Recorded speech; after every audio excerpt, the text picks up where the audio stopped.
seneng ternyata dijempoli teman-teman itu. Nah, ini yang membuat kita kecanduan medsos. Yang kedua,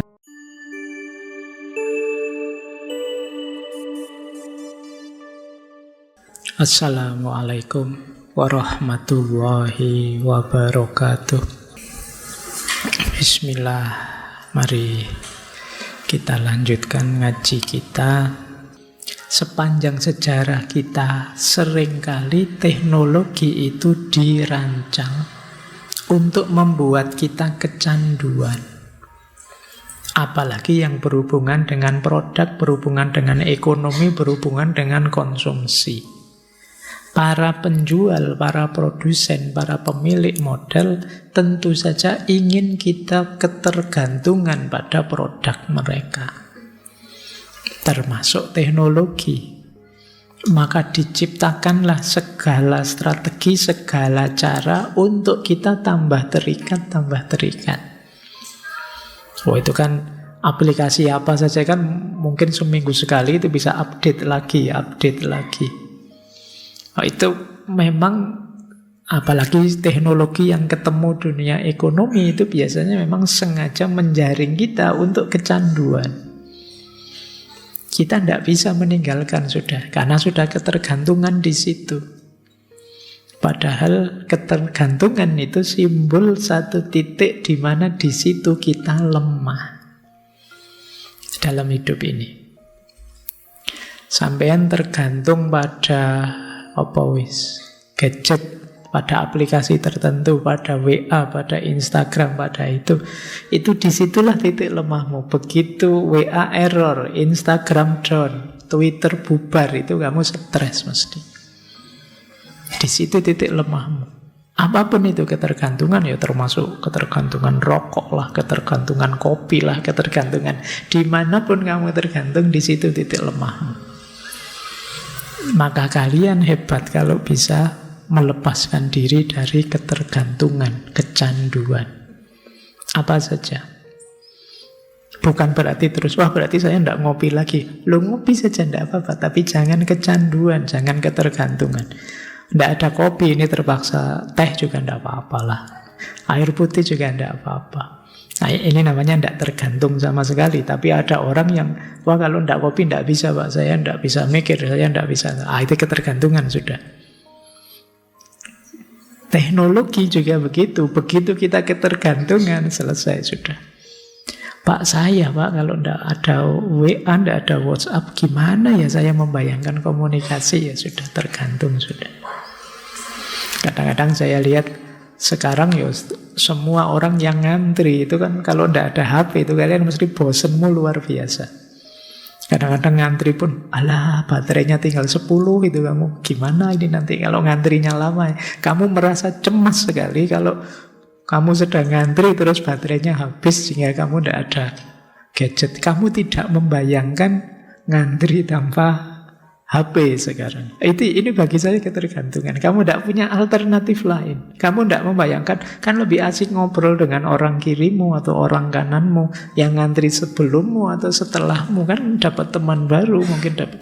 Tapi kamu lebih asik dengan gadgetmu sendiri-sendiri. Orang zaman dulu yang belum ada HP, emangnya kalau ngantri ngapain? Kamu kan tidak boleh. Dan mereka bisa itu ngantri tanpa HP. Kenapa kok kamu membayangkan tidak bisa? Kecanduan sudah. Ketergantungan.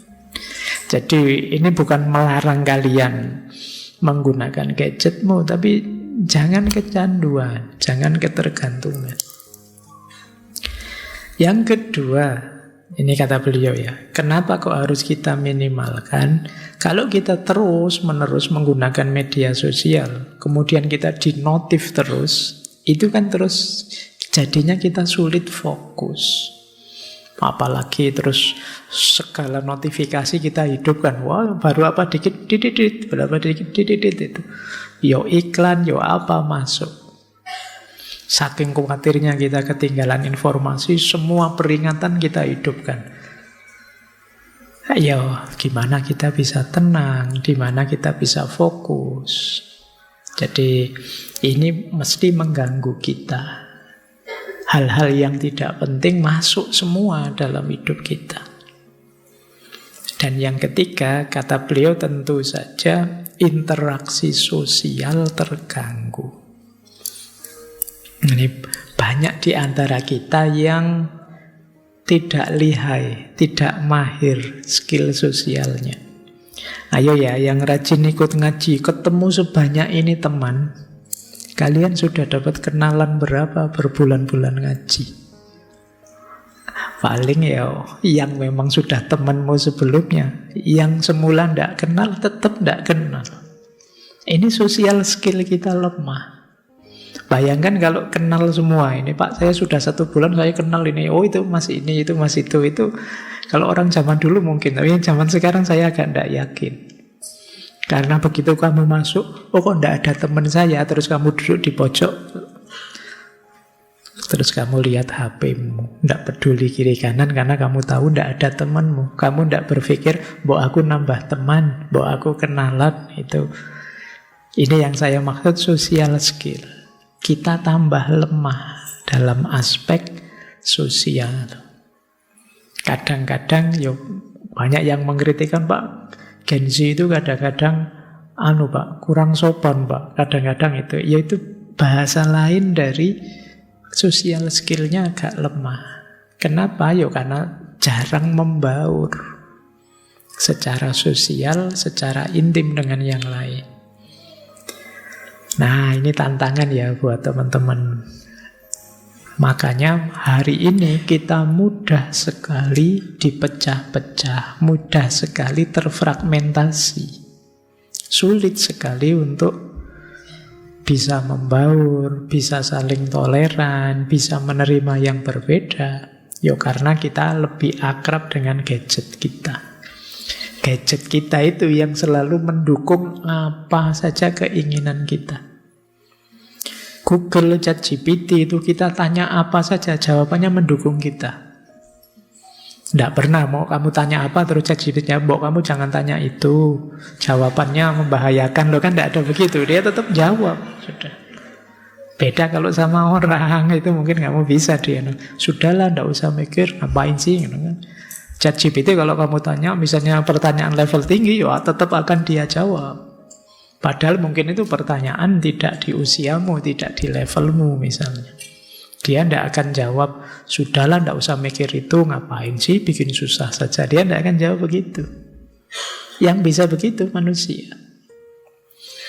Nah, ini efek ketiga. Makanya ya kita gunakan, tapi jangan terlalu, biar tidak kecanduan. Jadi biar titik lemah kita tidak terlalu banyak.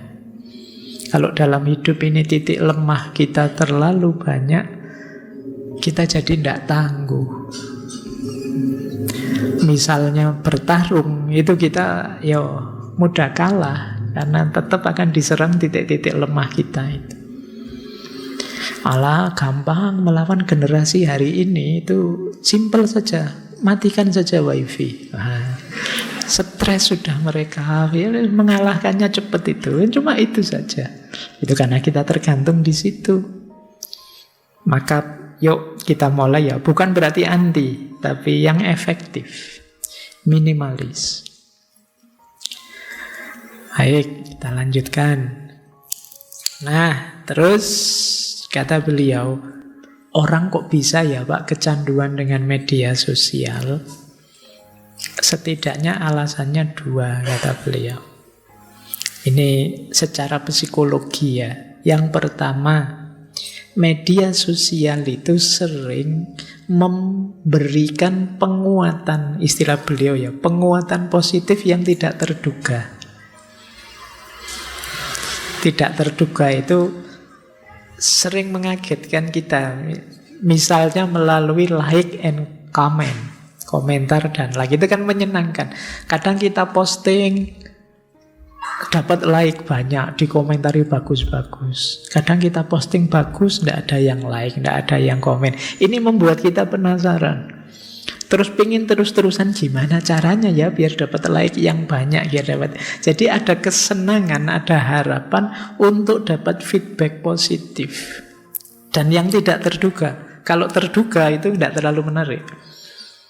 Pokoknya setiap saya posting pasti yang like 1000 orang. Itu kamu mesti ogah-ogahan. Tidak terlalu menarik. Tapi ini bisa tidak di like sama sekali, bisa di like 1000 orang. Itu kamu penasaran gimana ya biar di like 1000 orang terus.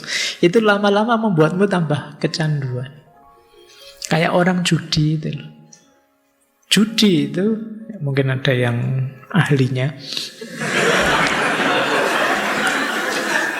Bayangkan kalau kalian menang terus, itu mungkin malah wah, rasa kayak main game kok game overnya terus-terusan sampai finish terus. Kamu tidak terlalu tertarik. Tapi yang bikin menarik game judi itu kan bisa menang, bisa tidak, ada dekannya. Wah, ternyata menang. Terus kamu kecanduan. Begitu kamu kalah, wah gimana caranya biar menang? Kenapa? Biar yang kemarin kalah bisa balik. Kok kamu menang? Kamu pengen menang lagi, biar menangnya lebih banyak. Itu sama, like and comment itu begitu. Kamu sudah dapat like banyak, kamu pengen dapat like lebih banyak lagi. Kalau masih dapat like sedikit, kamu gimana caranya biar like-nya lebih banyak? Subscribernya lebih banyak, apalagi yang sudah dimonetize. Perasaan ini video menarik loh ya, kok tidak ada yang nanggepin ya, dan kamu galau itu. Saya coba yang kayak gini, loh kok masih ada yang tidak. Ini kayak orang judi, bikin nagih. Apalagi kamu sempat menang. Judi itu kan memang godaannya begitu. Tiba-tiba kamu menang banyak, terus besok tidak menang sama sekali. Kamu tambah penasaran, ingin menang lagi. Persis sama algoritmanya media sosial.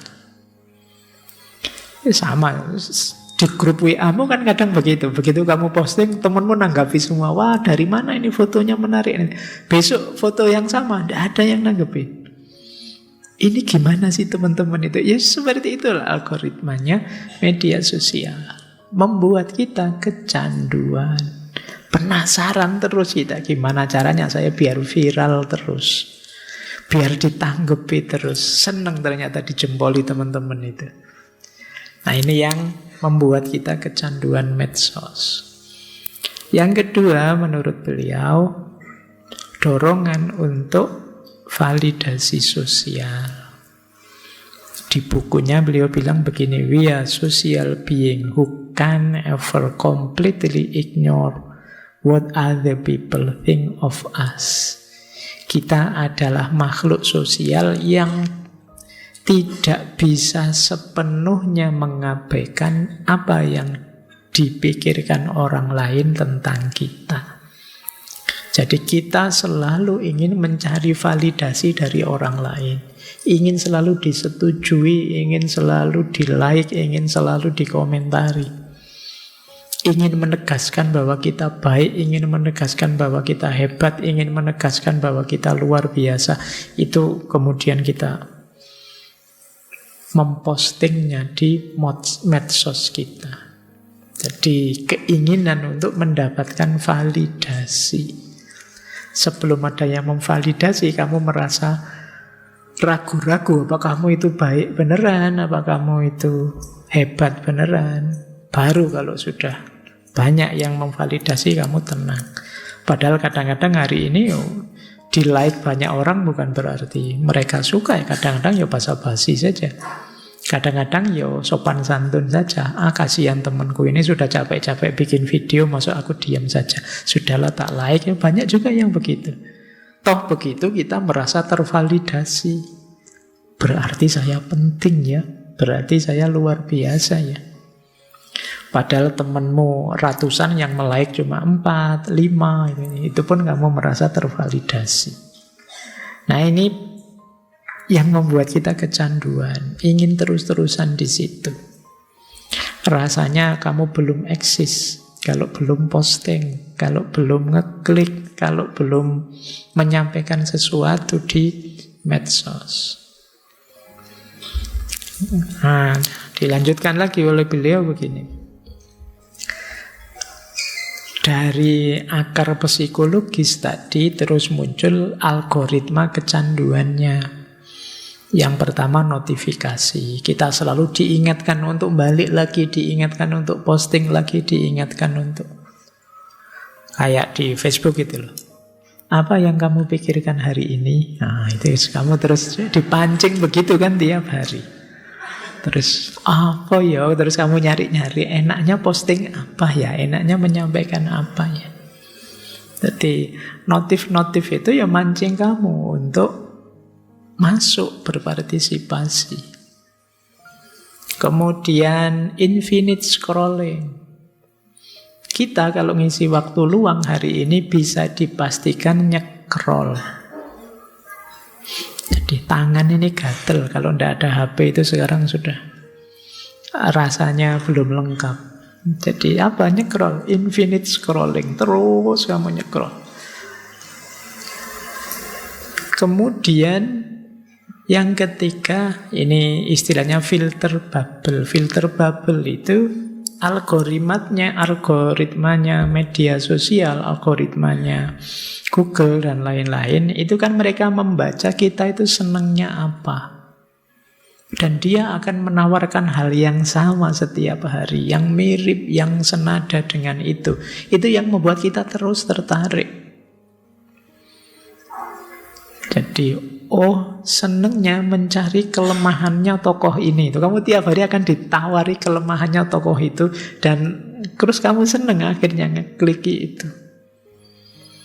Jadi itu algoritmanya media sosial.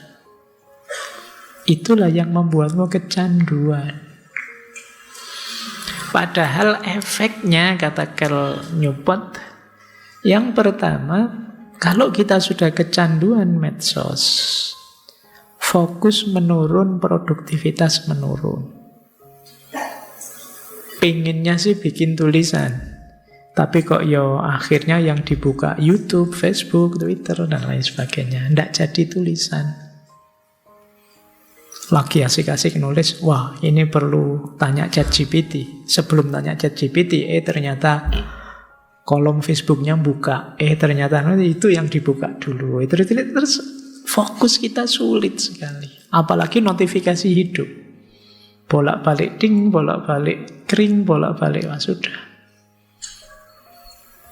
Jadi begitu dinasihati, Mas, kalau sedang nulis-nulis, sedang ada yang penting, dimatikan saja HP-nya. Lu nanti kalau ada yang penting gimana, Pak? Itu jawabanmu kan mesti begitu. Kamu tidak berani meninggalkan, seolah-olah kamu penting sekali. Nah, kamu sepenting itu. Yang kedua, kecanduanmu di medsos biasanya membuahkan kecemasan karena pembandingan.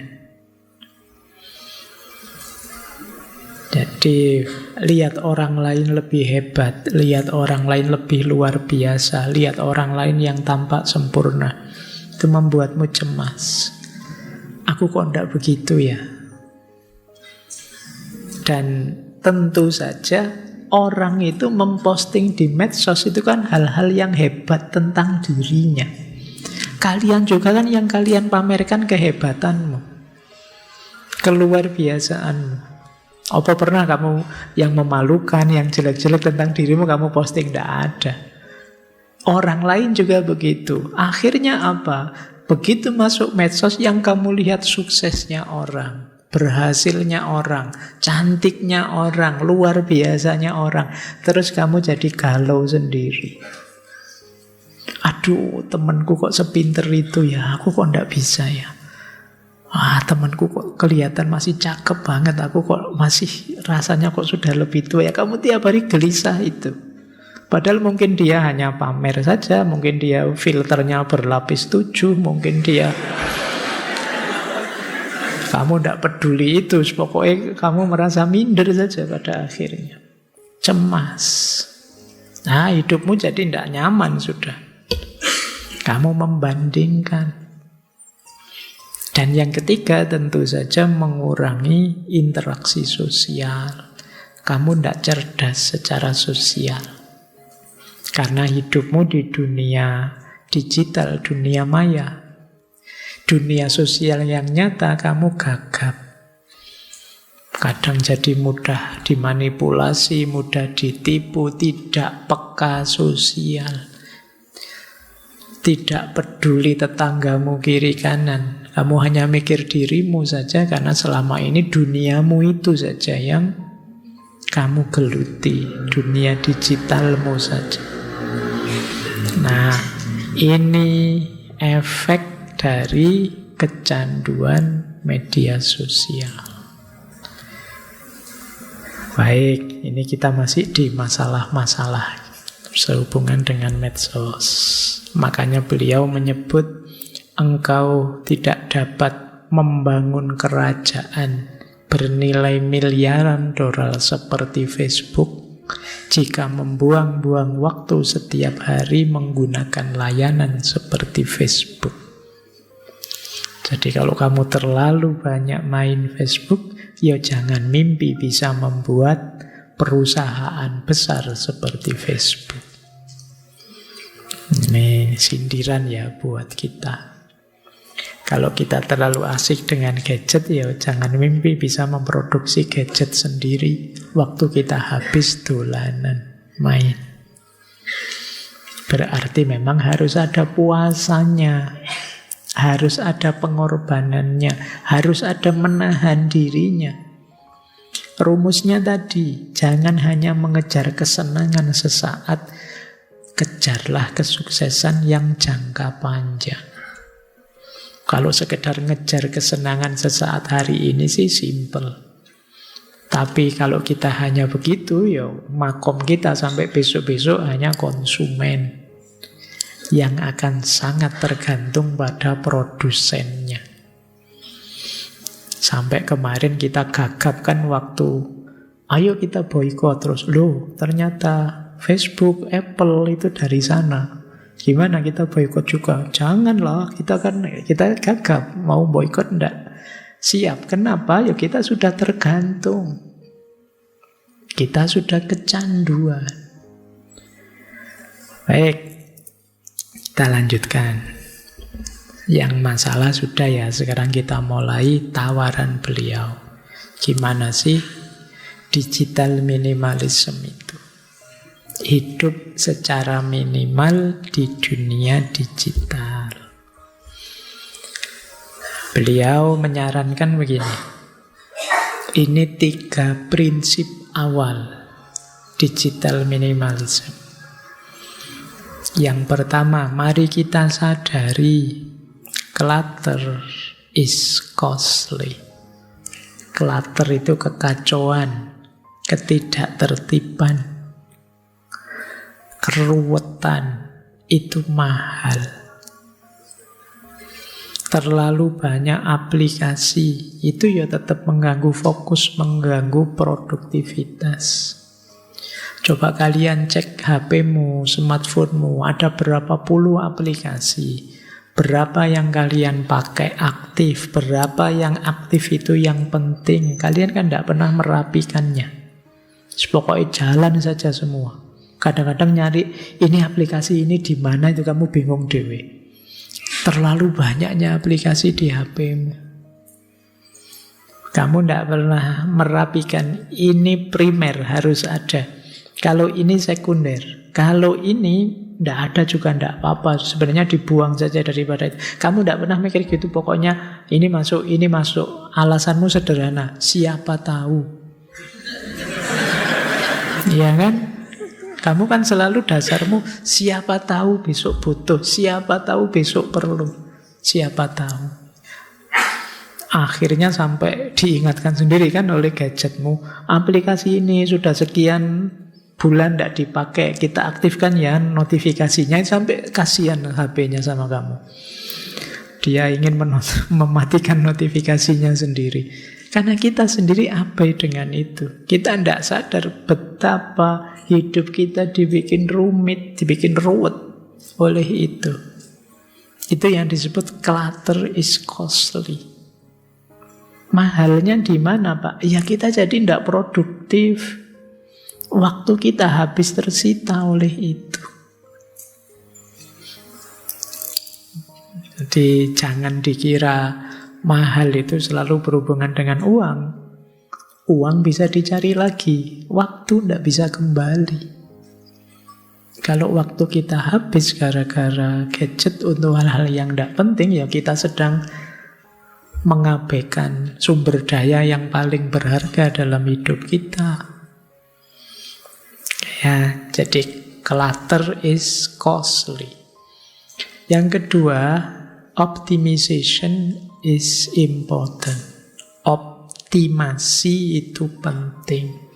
Mari kita pakai secara optimal, semaksimal yang penting yang kita perlu saja. Boleh teman-teman bikin aturan sendiri. Saya buka WA itu kalau urusan ini saya gunakan. Kalau Facebook itu kalau tentang ini dan ini. Kalau ini boleh kalian bikin rumus sendiri. Jadi biar tidak asal iseng, asal nemu, dan siapa tahu tadi. Makanya rumus ketiga, intentionality is satisfying. Kesengajaan itu memuaskan. Mari kita gunakan media sosial, kita gunakan gadget kita secara sengaja. Secara sengaja itu maksudnya secara sadar. Lebih sering selama ini kita menggunakannya secara tidak sadar. Tiba-tiba saja HP sudah di tangan, ya otomatis sudah. Nah, setiap kali pegang tanya, ini saya tujuannya apa pegang HP saat ini? Mencari berita, melihat kabarnya teman, atau nyari hiburan, atau apa? Ya, pastikan, kalau ini saja kita tidak mampu, ya kita akan kesulitan untuk melakukan decluttering, istilah beliau, merapikan kekacauan. Ini digital minimalism, 3 prinsip utama, 3 prinsip pokoknya. Clutter is costly, optimization is important, dan intentionality is satisfying. Lanjut. Nah, ada beberapa strategi. Ini kalau kita kelompokkan ya, uraian panjang di buku beliau. Yang pertama, malam hari ini sebenarnya tidak terlalu dalam, tapi lebih praktis. Jadi banyak nanti analisis-analisis praktis beliau. Beliau di buku itu juga melakukan penelitian orang yang sedang melakukan digital minimalism. Yang pertama begini beliau, untuk mengurangi kecanduan tadi, hapus aplikasi medsos yang tidak diperlukan dari ponsel kita. Jadi setelah ini teman-teman kalau nanti pulang, cek ya di aplikasi apa saja yang dipakai atau yang tidak dipakai. Yang tidak dipakai mending dibuang saja. Pak, kalau besok ternyata perlu, Pak, ya kalau perlu dimasukkan lagi. Daripada tidak ada gunanya di situ. Kadang yang ngasih notifikasi, ngasih peringatan yang hanya merepotkan kalian. Apalagi kalau terus tiba-tiba iklan yang keluar. Nah, jadi seleksi, nanti pilih, sisakan yang primer saja. Yang kedua, ini tips dari beliau ya, batasi akses kalau bisa dari komputer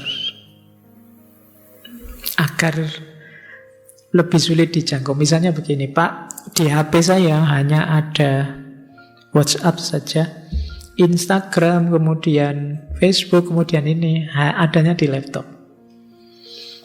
Nah, kalau ada di laptop itu kan bukanya tidak bisa sembarangan. Yo, laptop lebih besar, gak mungkin kamu saku kemana-mana laptopmu.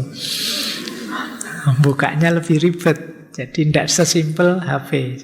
Kalau ada di HP kan anytime kamu buka, bisa mendistraksi.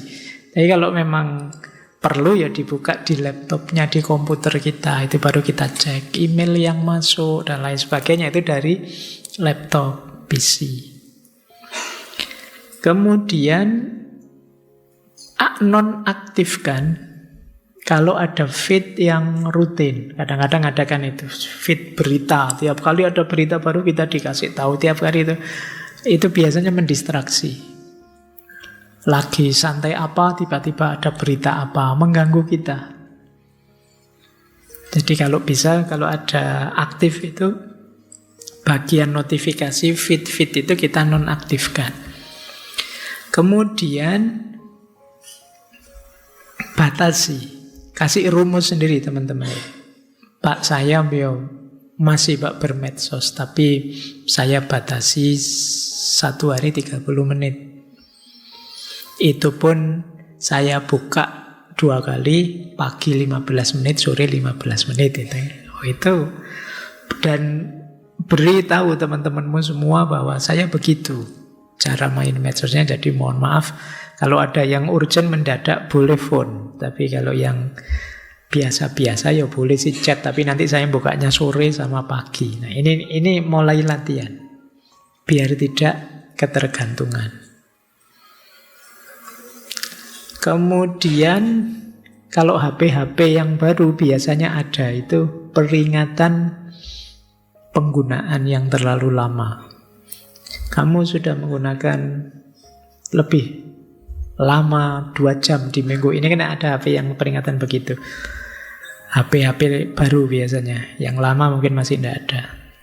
Ini jangan jadi alasan beli lagi loh ya. Kalau ada gini terus kamu beli biasanya. Enggak, ya, biasanya ya asal nggak terlalu jadul biasanya ada itu peringatan limitnya. Kamu sudah menghabiskan sekian giga, kamu sudah sekian jam itu. Aktifkan itu terus atur secara lebih ketat. Ini latihan, wong namanya latihan ya poso, memang kan tidak bisa diumbar. Jadi dikurangi, tidak harus ditinggalkan sama sekali. Ya kita tahulah hari ini sulit kita meninggalkan medsos sama sekali. Yang kedua, beliau juga mengajarkan ke kita, seperti saya bilang tadi ya, gunakan medsos secara sadar dan bertujuan.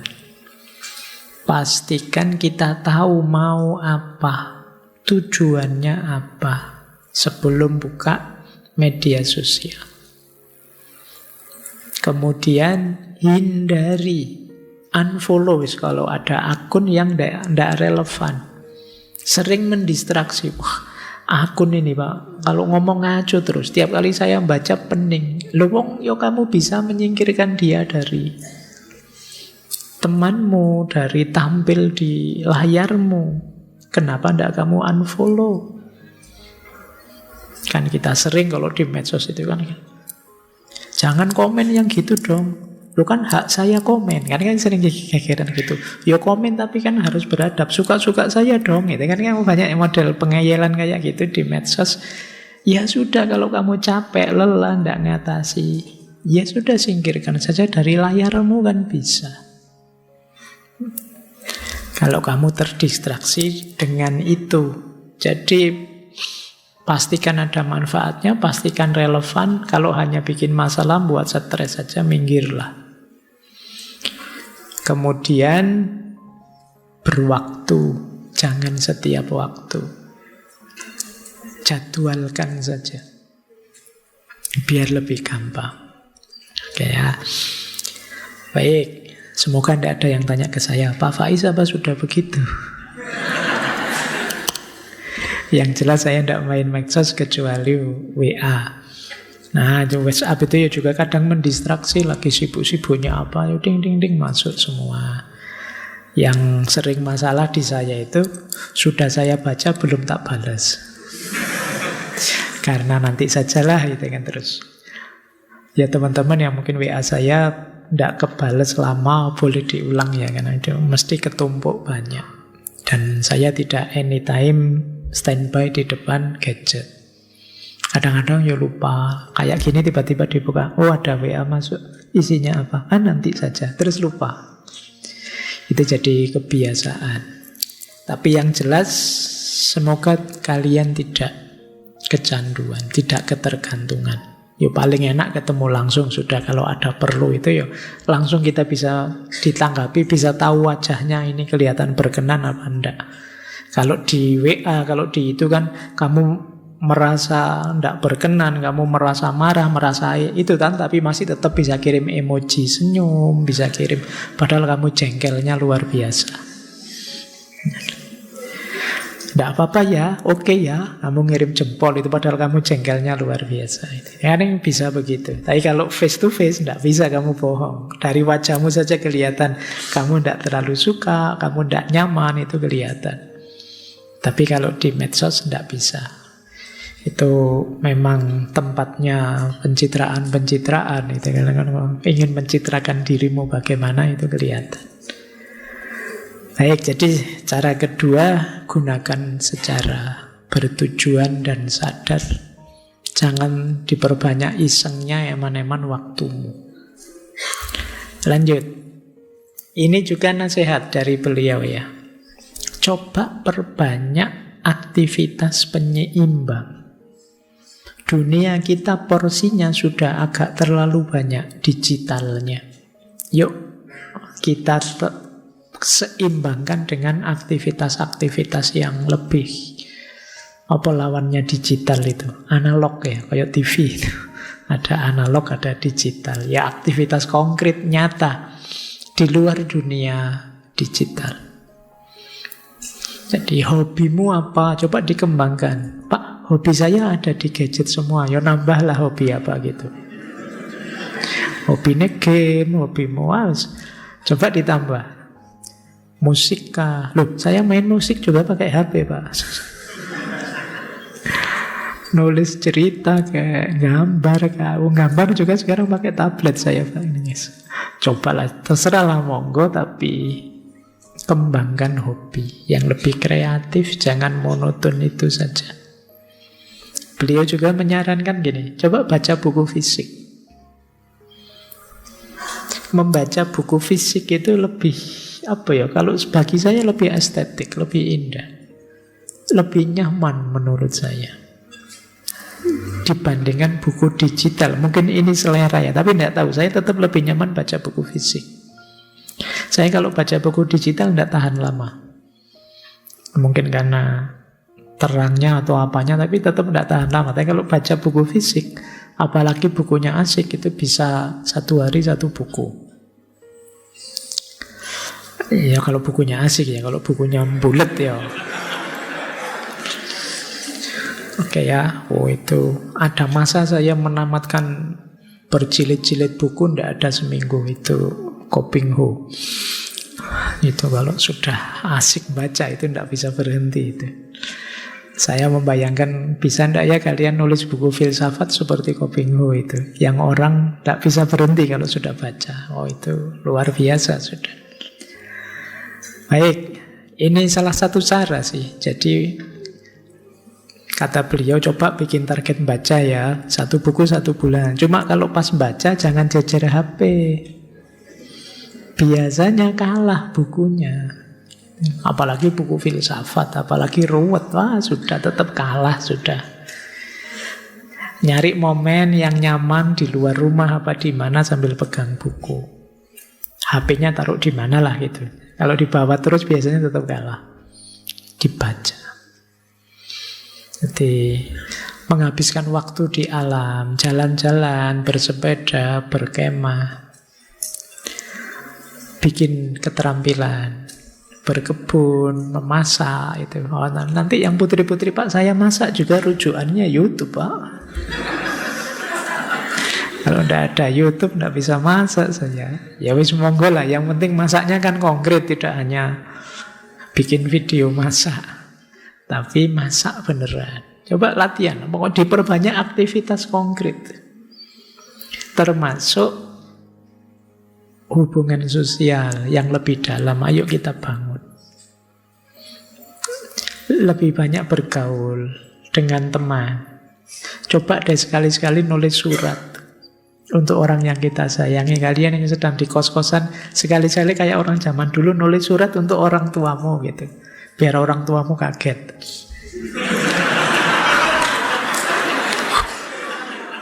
Ada surat ini dari anakku di Jogja. Itu kan keren ya. Itu tiba-tiba ada surat.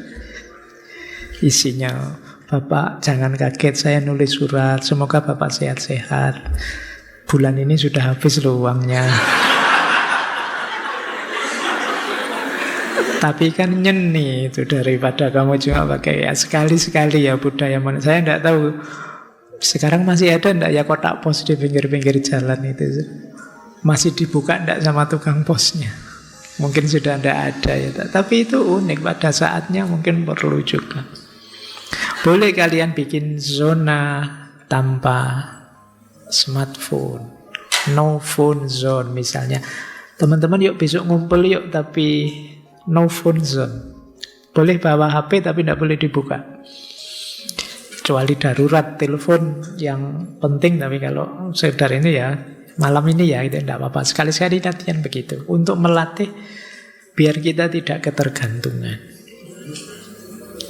Kalau sedang ngobrol, apalagi dengan orang tua, sedang makan, itu ya pastikan gadgetnya tidak ikut ke meja makan.